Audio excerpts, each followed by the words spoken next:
Allahu Allahu Allahu Allah Allahu Allahu Allahu Allah Allahu Allahu.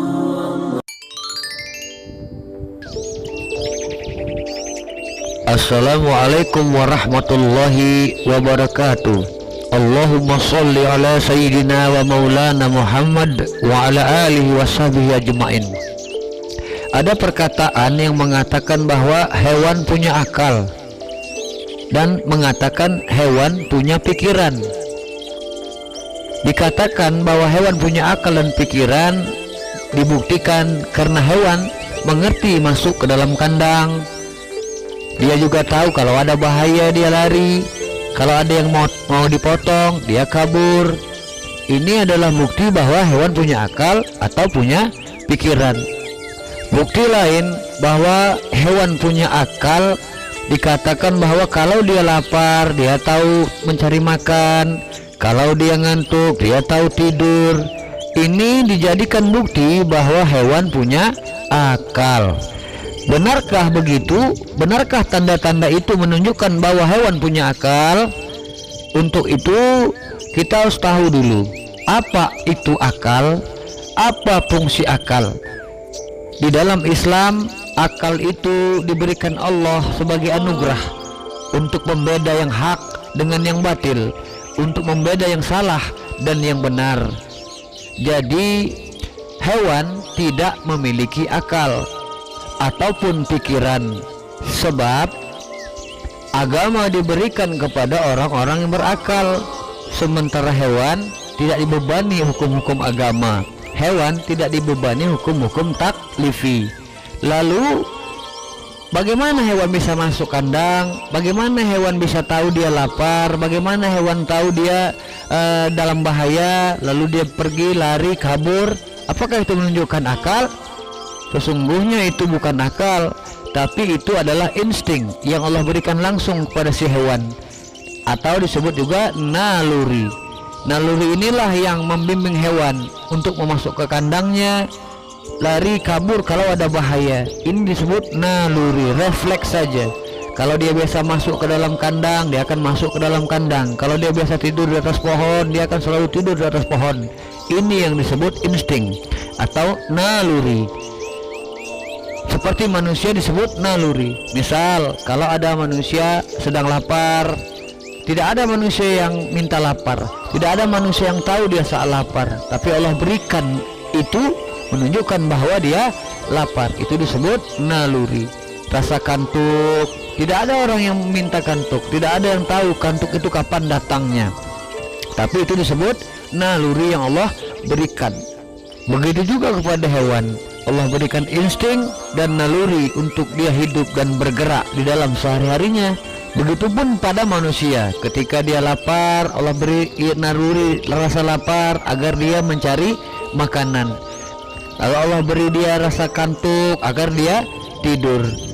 Lalu pembeda antara manusia dan hewan adalah pada akalnya. Kalau hewan lapar, dia menggunakan instingnya, maka dia akan menghalalkan segala cara. Dia akan makan segalanya, yang penting dia kenyang. Sementara Allah memberikan rasa lapar kepada manusia, Allah bimbing manusia dengan akalnya agar dia bisa membedakan yang hak dan yang batil.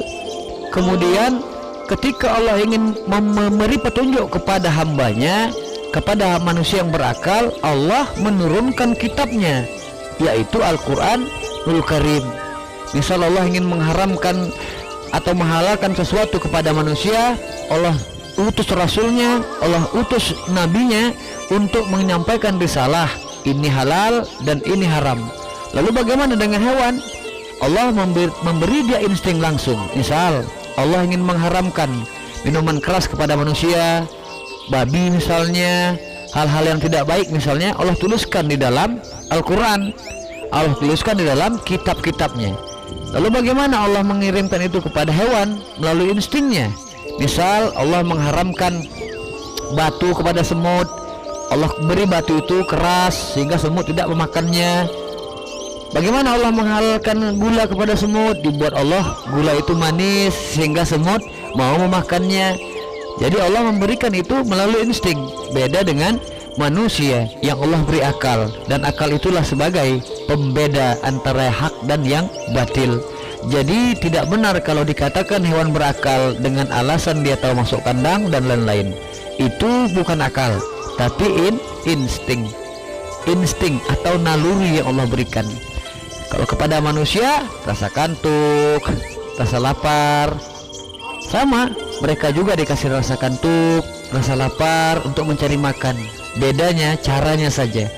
Kalau binatang dia mencari makan dengan instingnya, maka dia akan menghalalkan segala cara. Manusia mencari makan dengan akalnya. Dia tahu larangan Allah, dia tahu anjuran Allah, maka dengan itu dia mencarinya. Tapi kalau manusia mencari makan dengan instingnya, maka summa radadna wasfala safilin, mereka lebih rendah daripada binatang. Kalau kita mencari makan dengan insting, maka samalah kita seperti binatang. Maka kesimpulannya, adakah hewan berakal? Ada, disebut hewan natik. Siapa hewan natik? Itulah manusia. Manusialah hewan yang berakal, diberi akal, tapi perbuatannya seperti hewan. Diberi akal tapi tidak menggunakan akalnya dengan baik. Diberi akal tapi tidak bisa membedakan hak yang batil. Semua dilakukan asal perut kenyang. Jadi kesimpulannya, hewan yang berakal itu adalah manusia. Mudah-mudahan bisa menjadi pelajaran bagi kita. Mudah-mudahan kita bisa mengambil hikmahnya dari sini, supaya kita tidak bertingkah seperti hewan, supaya kita tidak mencari makan atau hidup seperti hewan. Sebab hewan hidup hanya untuk makan, sementara manusia makan untuk bisa hidup, agar dia bisa beribadah, agar dia bisa menghambakan diri kepada Allah. Tapi hamba Allah hidup dan makan karena ada yang maha hidup. Usikum binafsihi bittaqwallah. Wassalamualaikum warahmatullahi wabarakatuh.